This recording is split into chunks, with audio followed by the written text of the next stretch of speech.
আম।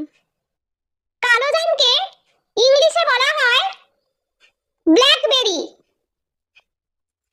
কমলা লেবু, কমলা লেবুকে ইংলিশে বলা হয় অরেঞ্জ। ড্রাগন ফ্রুট, ড্রাগন ফ্রুটকে ইংলিশে ড্রাগন ফ্রুটই বলা হয়।